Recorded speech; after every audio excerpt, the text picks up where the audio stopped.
Blog Talk Radio.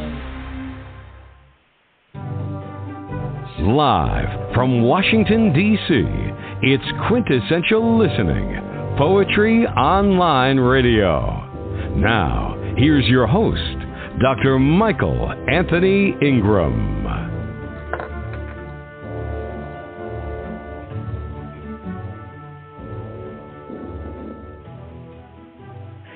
Good evening, everyone. Welcome to the program. Tonight, my very special guest is Don Krieger. Don is an accomplished poet. He's also one of the organizers of the Facebook group Cultivating Voices Like Poetry. Every week, his tech savviness and direction are on display, and he ensures a successful program. Hello, Don. How are you tonight? Hi, Michael. It's wonderful to be here. Thank you for doing this. Yes. I feel so honored to have you with me. Let's begin this journey, okay? Sure. What is poetry? What is poetry? It's like, what is art?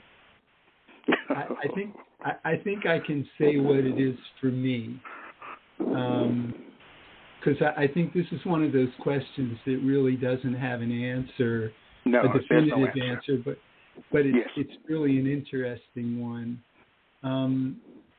For me, poetry is a way of communicating that has very particular characteristics which emphasize creativity and freedom with the language.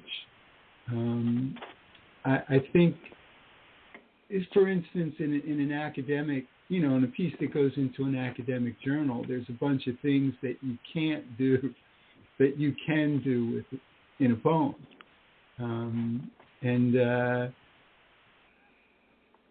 Those things are, use different formatting to instruct people when to take a breath, line breaks and jam it, all the tools that you have. But more importantly, you have the freedom to come off the rails whenever you want, and use something that use an odd expression that's evocative in some way that you want to get at something. Yes, very nice.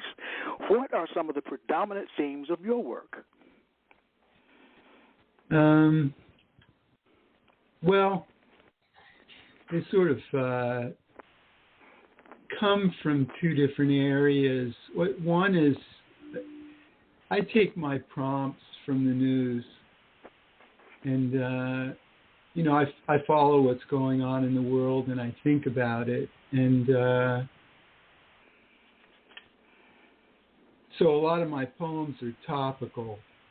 I wouldn't call them political. I think political is a way of dismissing good topical work. The word political itself is newspeak.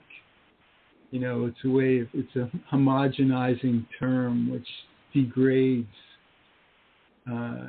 what people write about what's going on in the world.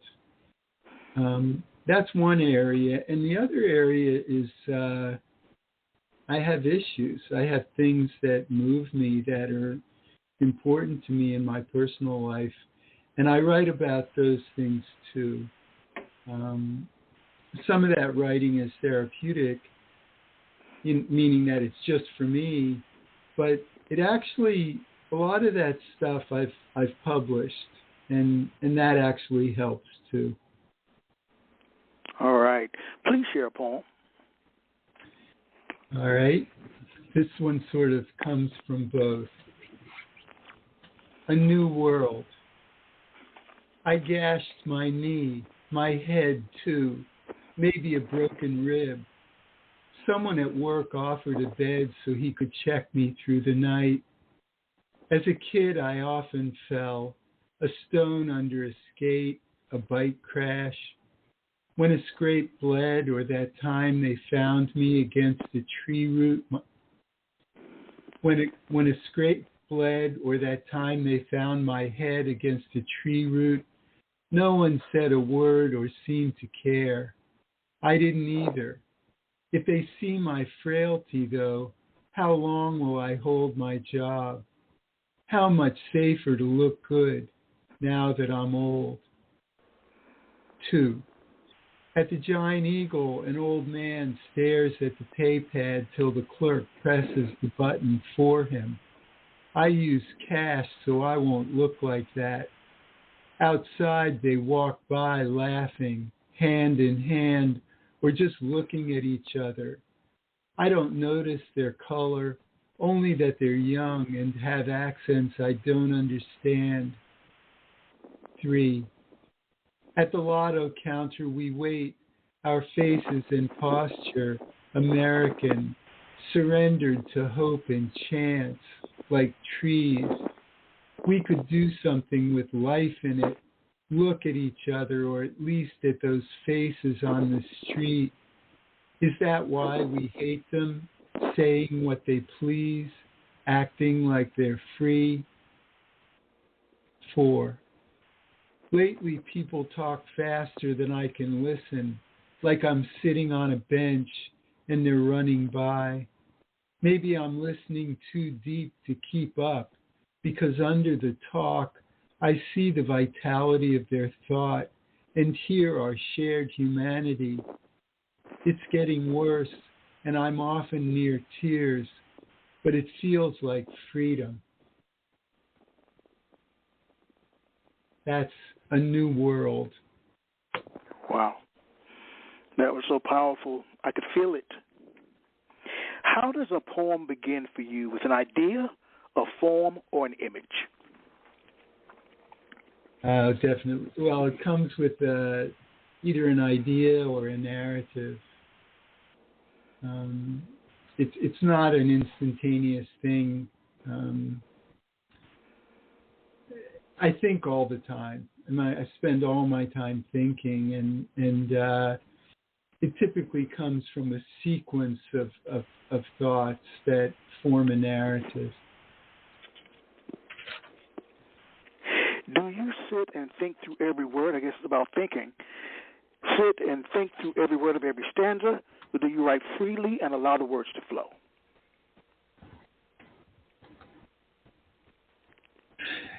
Well, I definitely don't think through all the words.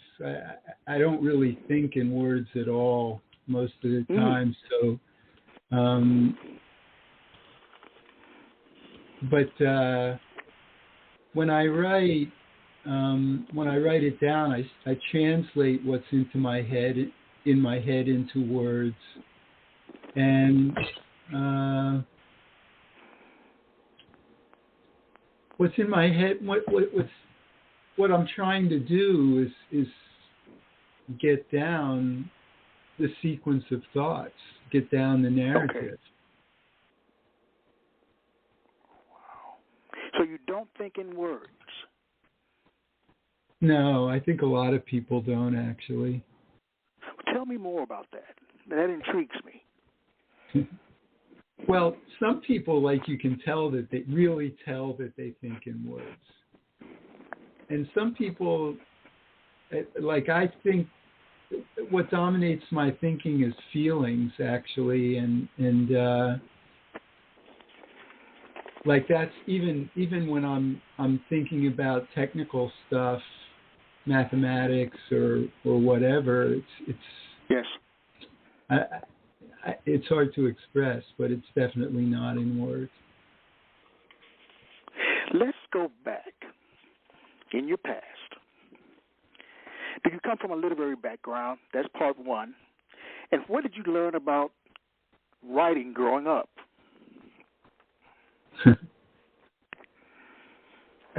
Well, I don't come from a formal literary background. I mean, I could read and write, since I was a little kid, and okay.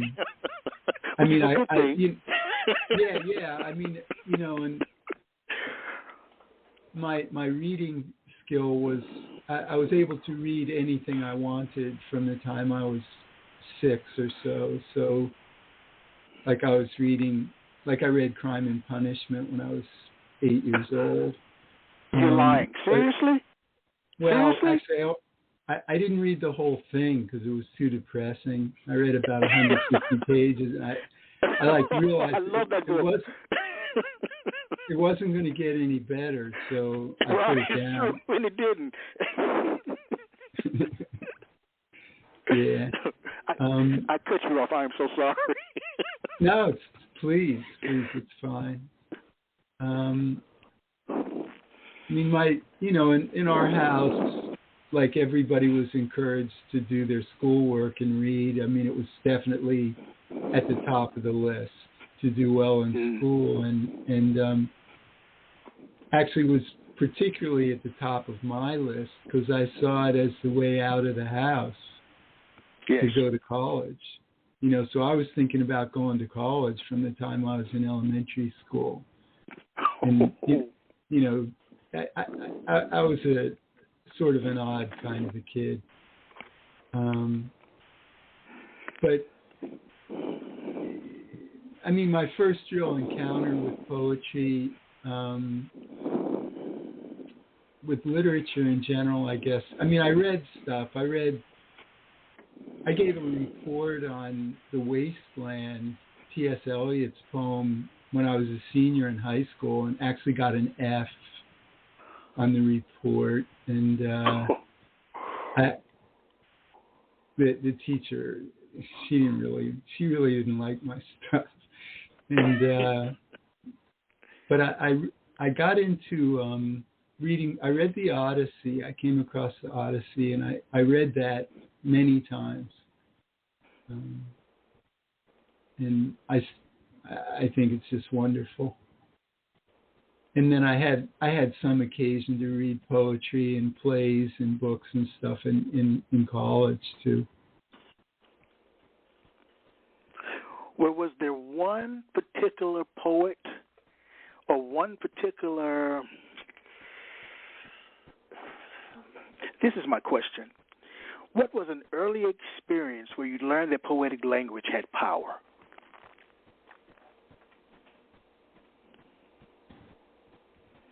Well, the Odyssey. Definitely reading the Odyssey. Yeah, I mean, when you read the Odyssey, I mean, it's just, there's this guy. I mean, Odysseus, I mean, he was supposed to be so clever and everything, but he was just a moron. He kept walking. Like any door that was open, he would take it, I mean, Athena tells him, you're going to, the sirens are going to be there. Don't listen.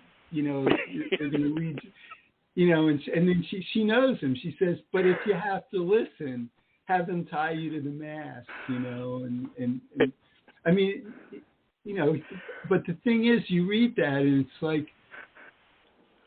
these are things that happened at the beginning of the world. These are the archetypal things. That's the sense that you get from it. Language is very spare. It's not at all like the Bible. I mean, the Bible's not like that. Anyway, I got that there was power in that way of expressing things. And then when I was in college, I actually wrote a few things, and I had a teacher there, Denise Levertov, who I read some of her stuff, and I didn't really understand most of it, but I got the idea that there was another way of writing and expressing that was good. Please share another poem.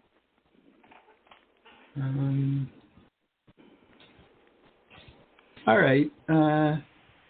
Dream Street. I left her the house and got a place on Torley. Each night the neighbors put chairs on the sidewalk, turn the TV face out, drink Iron City, and watch the kids play in the street.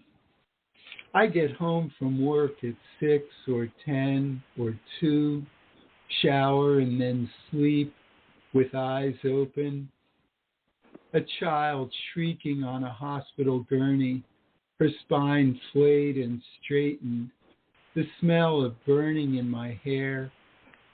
A new mother life-flighted from the mall, brain shifting in the scanner, crushed by bleeding while we watch.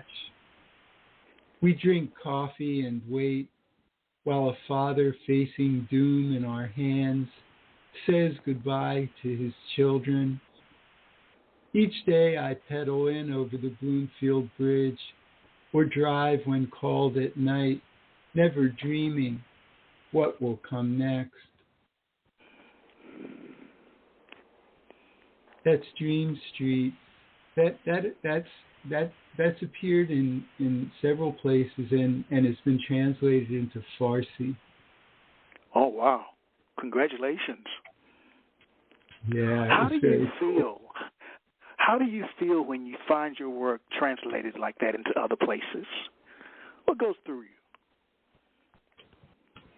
Well, what that means to me is that this is now accessible to people who don't think like me. Mm.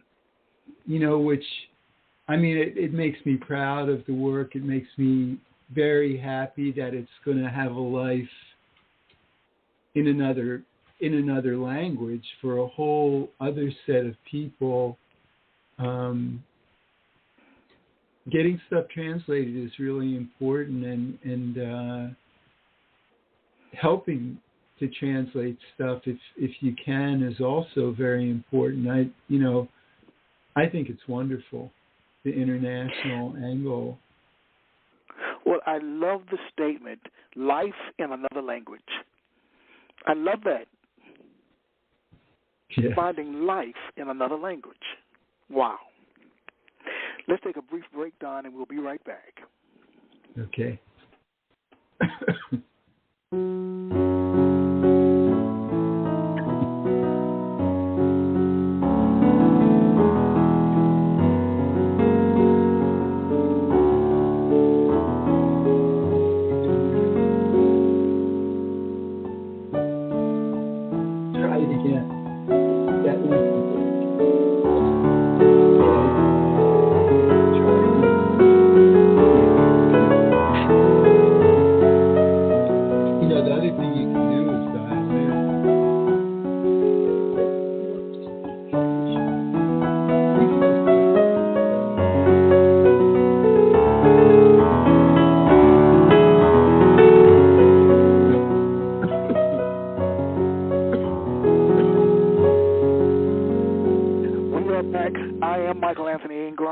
I'm here with the one and only Don Krieger. You know, Don, poets hail from all over the world. Where do you hail from? Well, I'm originally from Florida, but I live now in about half time actually in Pittsburgh, Pennsylvania, and in the Washington D.C. area, and you know, not so far from you actually. My partner lives in Maryland, just north of D.C., so we spend half our time here. So how did your upbringing in Florida, as well as your travels, impacted your writing? How did it shape you? Well, my upbringing it impacts my issues for sure. And that's in my writing. Here, let me read you one, a short one. You'll get the idea right away. All right. Childhood's End. You'll be a man, my son, if, Rudyard Kipling. Promise me power or eternal life. Give me wealth. Open your legs. I am proof against all of it, thanks to my father, who often recited If, who turned to me as we drove his weekly round to collect $12 from women in cement block houses, doors open, TVs flashing, children playing on the sand floor or coming to touch my pale skin in wonder. He turned to me, a child of 6, as we rode in his rusted Hillman Minx and said, "You know, Don, I would never be unfaithful to your mother." It's childhood's end. You know, I read that poem earlier today, and I wondered, what is he sharing in this piece? I'm serious. I read it earlier today, and I wondered that to myself because I could take it in so many different directions. Well,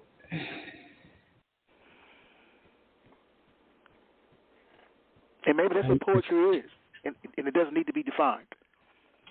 Well, that's one of the things that's at the top of my list for my poems is the thing that's actually at the top is that my stuff be comprehensible. Yes. And if it's not, then I feel like it failed for that reader. I mean, the idea here is you have this little kid and you have the father just turning to him in the car and saying, I would never be unfaithful to your mother. To your mother, yes. Yeah. I mean, yes. Where did that come from? I mean, what I knew from the time I was 6 or 7 years old is that my father was a liar. I mean, it was as simple as that. And, I was telling you earlier, before the show started, that thing about sexism and racism. I mean, it's just everywhere. We're indoctrinated with it. And well, that line in that poem about the children touching your pale skin, that really, really affected me. That touched me. I hadn't really thought about that. Not in America. Oh, my. Well, that's the other part of this. That's the other part of this. I mean, I grew up in the segregated South, small southern city, and my father was a bill collector. And I'd drive around with him on Saturday, and he collected bills. I mean, he would go over into, please excuse me, it was called Colored Town. I understand. Knock on doors and collect money and under the guise of helping people pay their bills. And I would get out of the car often, and kids would. I was a little kid, and other little kids would come up to me and be fascinated by my skin as I was by theirs, because I never saw that. Like, my school was all white people. Like, I never sat in the same room with somebody who wasn't white until I was in college. Oh, wow. I mean, it's except on a bus. Like, I have a piece about the bus. I'll read it. When we get to the next reading thing.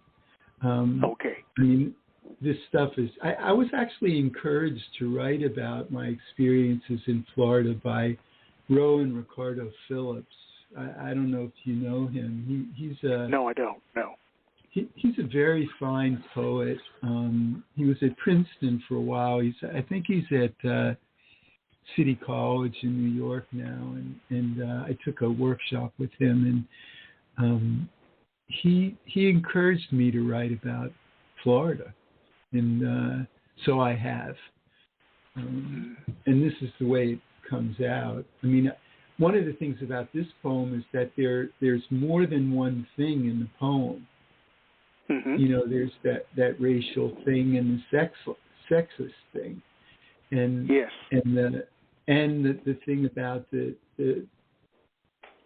a father who's just a jackass, and that's one of the characteristics I think that I think is important. Certainly, I feel it's important in my poetry that there be more than one thing there in each poem, and there. They sort of work together, and often work together to paint a rather ugly picture. But that's how the world is. Well, speaking of how the world is and that ugly picture, does poetry excite you or exhaust you? Writing it.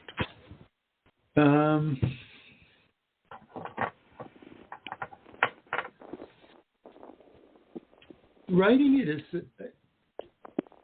I mean, you know, at the top of my list when I write a poem is that it needs to be comprehensible. Just below that is I need to have something to say that's worth saying.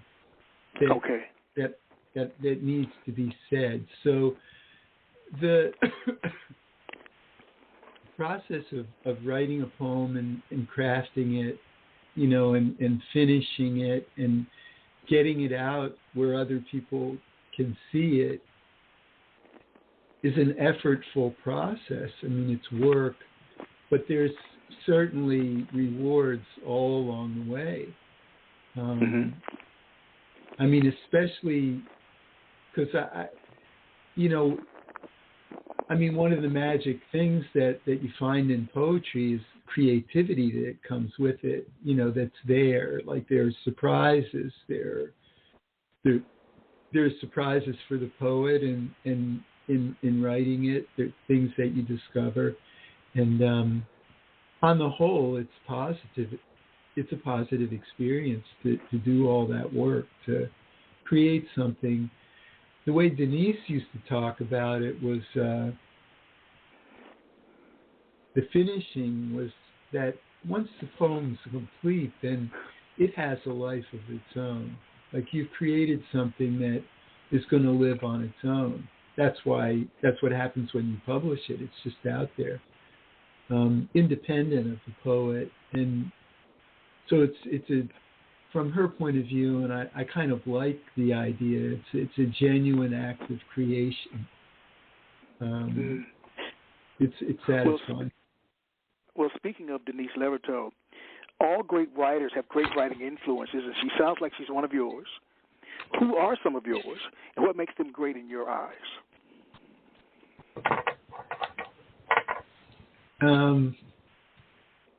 I think the way you put it is all great writers have great influences. I think that's how you put it. I'm not sure I'm a great writer, but I'll take it. I think I'll take it. Take it. I mean, I certainly appreciate that. I think I was thinking about this question because I know you've asked you asked Sandy and others too, and Kim. I've been thinking about Susanna Case, who I know you've interviewed her. Yes, she's been on the show. Yes.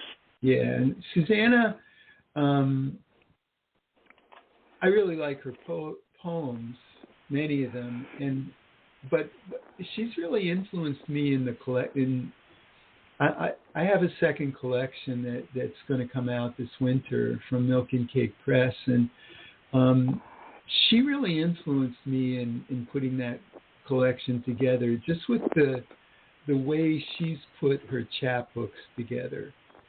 She has this wonderful chapbook. It was her first one, The Scottish Cafe, which I have, and I've read it many times actually, and it's a very tightly linked collection. The poems really go together, and I've taken that approach and run with it.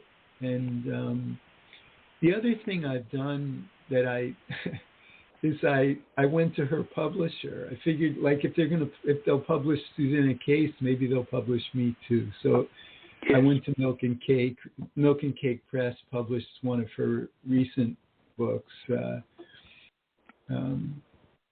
Sunday Morning Falling. I don't quite have the title right. But it's a very tight collection about it's an ekphrastic collection actually. Anyway, Suzanne is definitely one of my influences. I mean, Rowan Ricardo Phillips is. Katie Ford, who's a wonderful poet. She runs the poetry program at UC Riverside. I took a workshop with her. I've taken 2 with her, and she's the one who taught me about inherited forms. I actually, like sonnets and all that other good stuff that, she had this one lesson about haiku, which really helped me understand what haiku is about. And I've written a bunch of haiku. And Rowan, wow. Listening to Rowan read his poetry, he's a real power of example in terms of freedom, the freedom that he has to write anything, to say anything. He's just, that was the lesson from him. You're free. Mm-hmm. You can do what you want. You're free. You can do what you want. I like that. Yeah. Some poets claim that a poem is like a living creature. Once it's out there, there's not much you can do to correct or improve it, while others edit meticulously, not leaving much from the original draft form. What is your take on it? Oh, I definitely modify my poems after they're published. Tell me about that. Well, my poems are my way of writing poems has sort of evolved, and as I've come to recognize that it's important to have multiple things going on in the poem for me to be satisfied that it's something that I want to publish. And so what I'll do is I'll write a fragment, and then I have a list of fragments that I've written, and I put them together. And then sometimes after I've written something that seems good, then I'll want to add another layer, and I'll do that. And sometimes I publish the first piece, the first version, and then I'll publish a new version which has an additional layer. Actually, one of the poems, I think it was the poem that I sent to you. It's called "Not My Nightmare." Yes. That's one of those poems. It's there's sort of, there are a bunch of stanzas that are displaced towards the right on the page, and those stanzas are in a different voice. And the music is totally different in those. And I wrote those. I published the original was only the work that's on the left side of the page, and then I added on, and it was. I felt it was one of my most important pieces that I've written, and probably the most important. And then I added this second layer to it, and I felt now it is the most important piece. It's probably not the best thing that I've written, but it's an important one. Well, will you share it now? Will you share it with us? Sure. And I love that. What I'm gonna do, since no one can see it on the page, is when it switches voice, I'm gonna snap my fingers. Okay. Not my nightmare. I saw the pawnbroker in college. A family picnic in a spotless German wood, the growl and squeal of engines and brakes, soldiers climbing from the trucks, the father led in chains through a warehouse. Another father, dragged from the table, tortured and set to work in a Baghdad prison. Another cop, the wrong door. Another black teenager, shot dead. A glimpse of his nude wife on a gurney, men pointing and haggling, the son on another, men pointing and haggling, the daughters calling out and screaming. Another daughter, sold for breeding, another wife in a fine house. I have lived that in a dream since I was a child. The same trucks at the same curb, the same growls and the same screams. I have always feared that even here in America, the trucks will come someday for me. But that's not my nightmare. Another news flash, flak jackets and rifles, another sick certainty, pure men of faith. I never noticed that anywhere in the world. If you're not white, they come any day. You're not male, it's every day. That's not my nightmare. Wow. That was powerful, Don. Extremely powerful. You know, there are so many isms in this world. So many isms. What do you view as being the role of a poet in modern-day society? Well, we write, right? We have to do what we can, and like we were talking before. I mean, you know, we do other things, of course, we're people, but as poets, we write. We try to move people, try to tell the truth, and you know, find what's true and express it in an honest way so that people can trust it. That's the only way that you can move people, is by telling them stuff that's honest and true. Yes. Mm-hmm. You know, they say to see the world with complete honesty, one should look to comedians, artists, I'm going to add musicians, and poets. What do you think emerges naturally from your work? What emerges from you?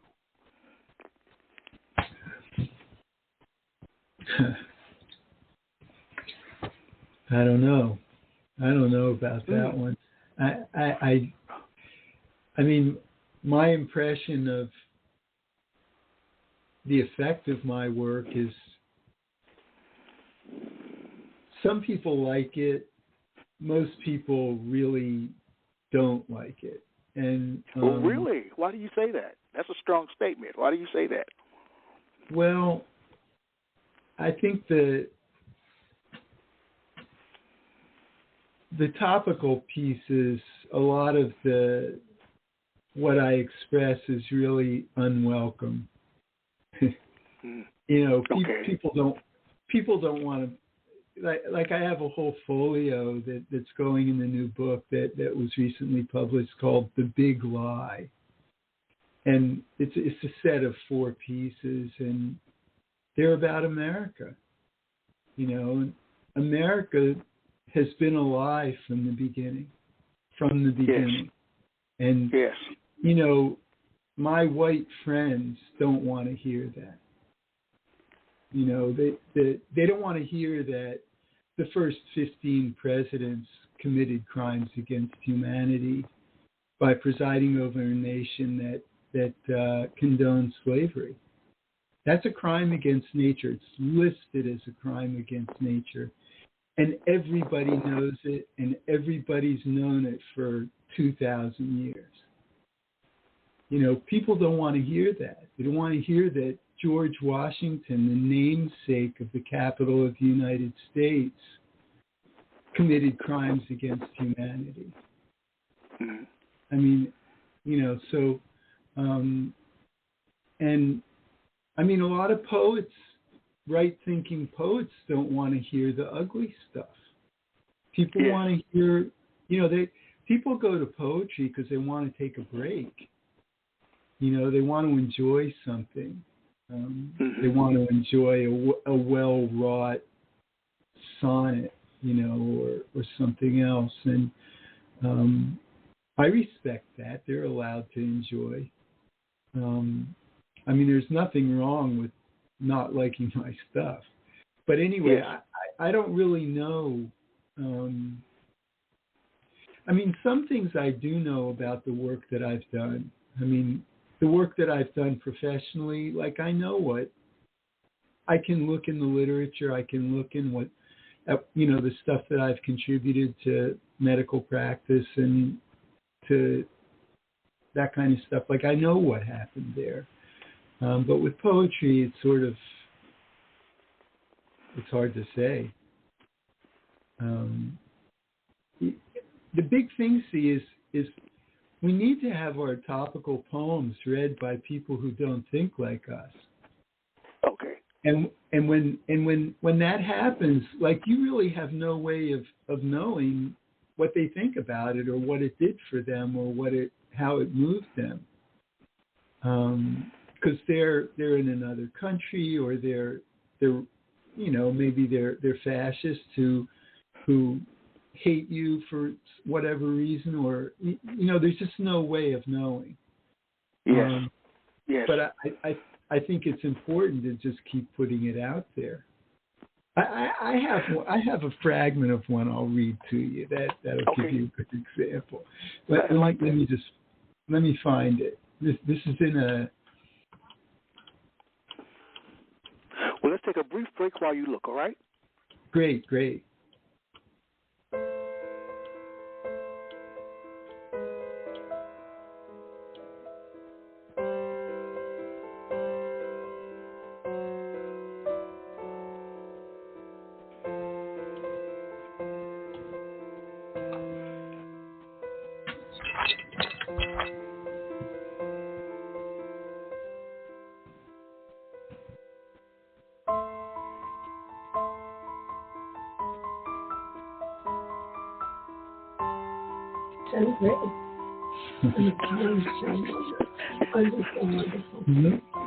Poems sound wonderful.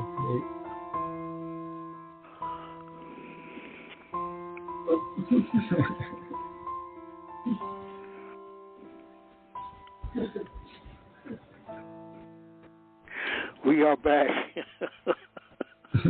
We are back. I am here with Don Krieger. I'm so glad you're with me tonight. I'm learning so much. Thank you for sharing yourself, sharing your gifts.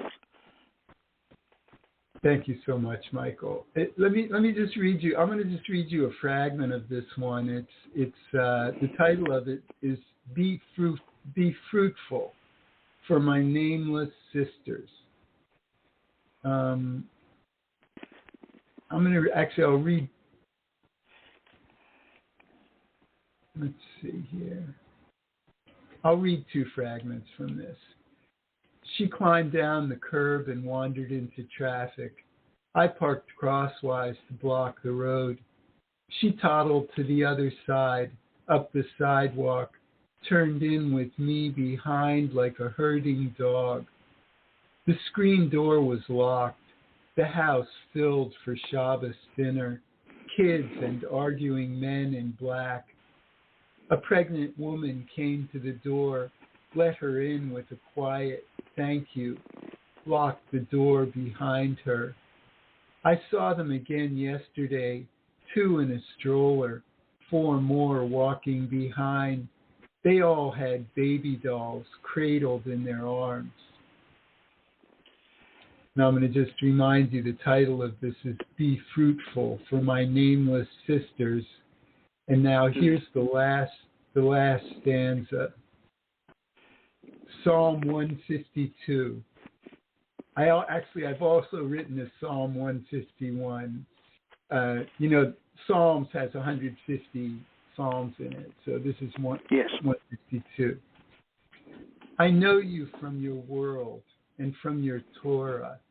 You destroyed everything but Noah's household when you regretted the vicious world you had made. You killed Lot's wife for remembering her city as you burned it. You glorified Moses, who lay in wait to murder.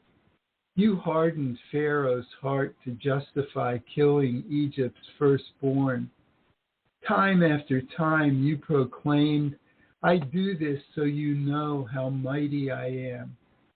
How can I find you righteous and good, trust and love you, or even fear and obey you, since you haven't spoken in 100 generations? That's be fruitful.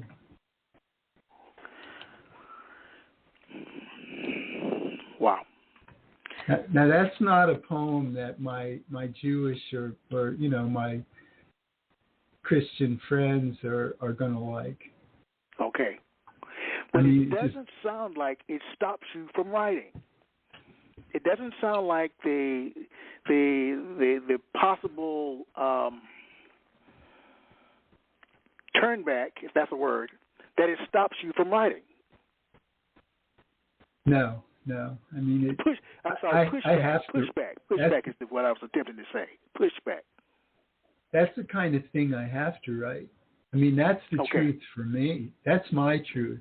And that's how it comes across. Like, I'm not telling anybody how to think. But I'm telling you, like, that's how I think. And I'm not it's clearly not it's not the expression of an atheist. That's something else. That's, I've seen your world, and you're a prick. That's the bottom line. The funny thing is that, the closest person that there is in this world to God in terms of his behavior is Donald Trump. Oh, wow. That's a strong statement. Tell me more. Capricious, totally capricious, vicious, capable of destroying all life on Earth at any time. That's Donald Trump, the President of the United States. And by the way, that's any President of the United States. I mean, that's a major problem for the whole world. But Trump in particular, because he's so hateful and vicious and impaired, that's a part of the reason why he has so many people who follow him. Yes. Don, what do you want your poetry to do, and where do you want it to go?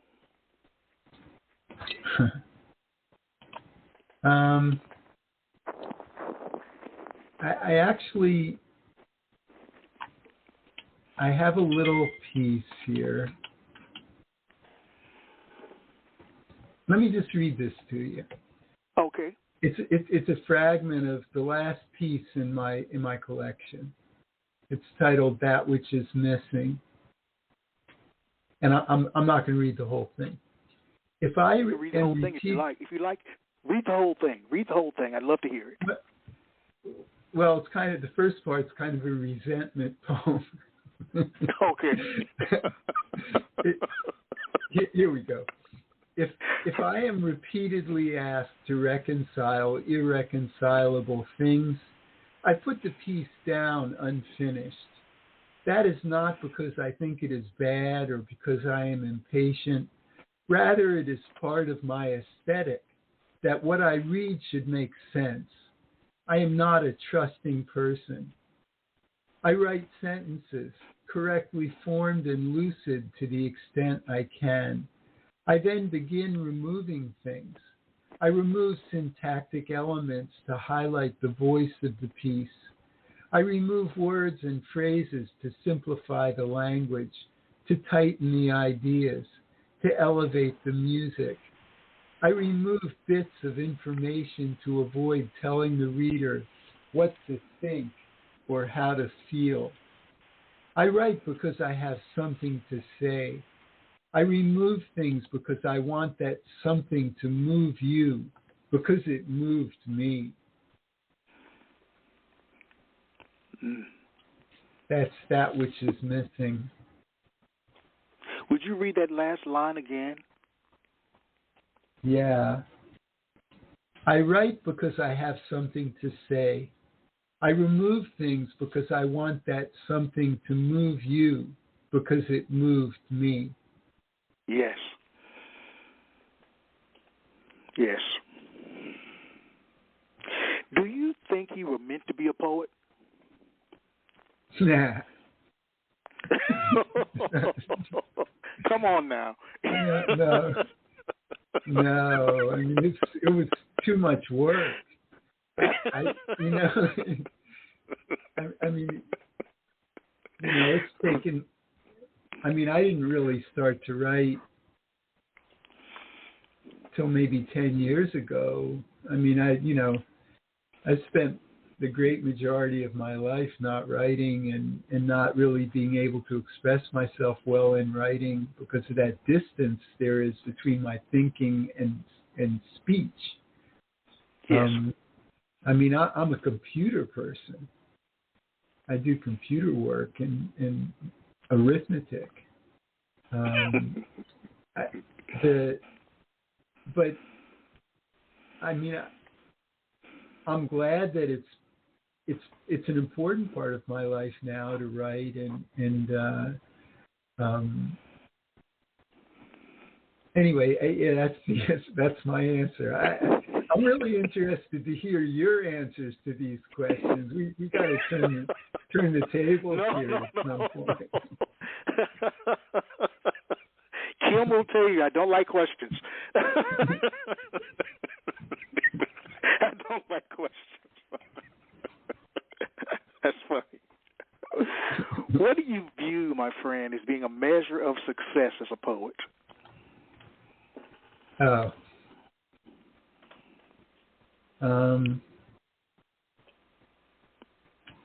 Well, I mean, getting a poem published is obviously a measure of success. It means that an editor or a bunch of readers, appreciated it enough to print it, and it's going to be out there. It has a life of its own now. It's in print somewhere online or on paper.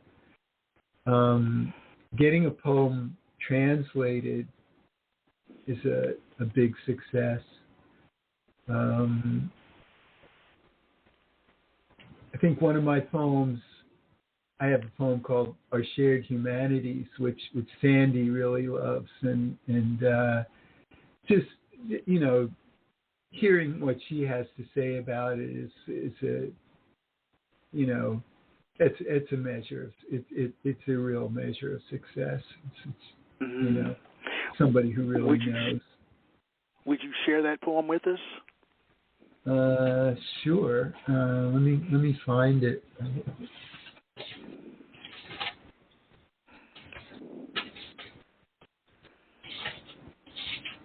Here we go. It's a different kind of poem, this one.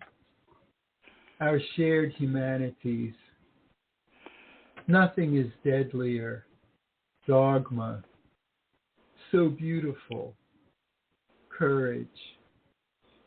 Riskier. Faith. Seductive. Privilege. More noble and just. War.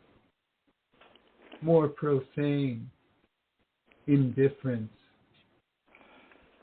Crueler. God. No greater truth. Kindness. Nor greater lie. Color. Nothing more human. Discovery. That's our shared humanities. Wow. That is really nice. Really, really nice. Tell me about your work with Cultivating Voices Live Poetry. Oh, yeah. What have you learned about yourself? Well, the Cultivating Voices thing is, that came up. Sandy started that and was running it in a particular way on Facebook, and then we connected. I think we connected at a reading. We both. I think it was a reading for Beltway Quarterly. Actually, we met at the reading, and we talked. And at some point, I suggested to her she might want to do it on Zoom instead of the way she was doing it, and she decided to try it, and I helped and got involved in it, and I'm real glad that happened. I mean, it's a real nice thing to do every week. I think it was really important early on to have that for a lot of people. I mean, a lot of people listen to that or view it, and people early on in the pandemic were really, a lot of people were really isolated, and that sort of broke through that. And I actually had sponsored some readings on my own, but curating a reading series is not really my thing. I mean, Sandy she's the star of Cultivating Voices. She's a wonderful host, and yes, she is. Really does a good job, and really understands the poems on first hearing, which I don't.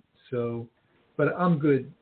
I'm good in the background doing what I do. Anyway, you're superb in the background doing what you're doing, my friend. Anyway, the thing about it is that what that does, what Zoom does in general for poetry, is it democratizes it.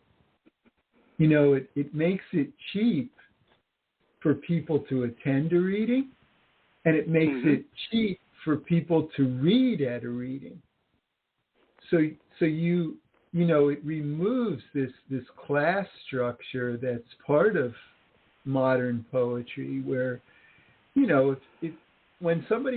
you wanted to run that Cultivating Voices series in person, it would cost you, I don't know, $10,000 a week to bring those poets together. Yes. And you would never have the audience that you have. Never. And, it's sort of like all my friends, the people that I know, the few people that I know who are really, get invited to go to conferences and, flying around the world and giving readings and stuff, they really miss the in-person stuff. But I'll tell you what, I don't. I think that, I think, one of the lines in Our Shared Humanity, nothing more seductive, privilege. That stuff, that's what privilege is about. It's honoraria and staying in hotels and flying in for a reading. It's not a bad thing, but it's for sure privilege. It's very expensive, and it's so much better when we don't have to do that. So I think that's important, and I think I really lean towards sponsoring international readings, both for that reason and also because international readings do this additional level of democratization, which is that they reduce the privilege that comes with English and with America. So you're sitting in an international reading. I mean, I go to readings in Hindi from time to time, and I'm very uncomfortable sitting there, because I don't understand. I'm not first in line like I am normally because I'm a white man. It's not in English. That's good for me. People like me have been in first in line for way too long. Yes, I understand that. And it's important that those of us who are right-thinking recognize that and, put ourselves in situations where we're uncomfortable, where we just have to sit and listen.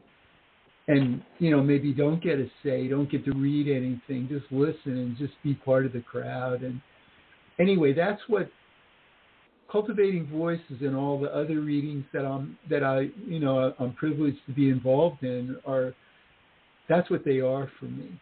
I sit there and I just lurk, and I do some service. Wow. We've almost come to the end of this journey, but we do have time for one more poem. Please give us one more. Okay. This is the closing poem from my new book. Nobody's accepted this poem, so it hasn't been published yet. In the beginning, Lot's wife died nameless, not because she looked back, but for remembering. In a sweet vision, I live naked, small trees wide spaced, warm shade rich with apricots. A white beach in view, gentle surf, a dark squall rushing across the water. A walled colossus to the south, massive piers, men of all shades at labor, oars and sails, slanted ships, long and low, bilge and shackles. Babel, the towers at city center in flames, smoke and harbor stench, billowing silver in the sun. I have always longed to live simply in an orchard, figs and cedar, olives and almonds, ladders and baskets, gloves and fresh bread, each day, time stretching to the evening cool. So many remember their past lives as princes. Like them, I long for Eden, where tyranny and forgetting were new. That's in the beginning. In the beginning. Now we're at the end. Thank you so much, Don, Michael. I am so glad that our paths have crossed. Me too. And I want to thank you again for sharing your gift tonight, being open and honest. I really appreciate it. Me too, Michael. All right. Well, to our listening audience, I say to you, as I say to you every week, let poetry ring. Be safe out there. Take care of each other. Until next time, good night. You have just listened to the Quintessential Listening Poetry Online Radio Podcast with your host, Dr. Michael Anthony Ingram. Subscribe to our podcast on iTunes, Spotify, or Stitcher. And make sure to catch our next episode.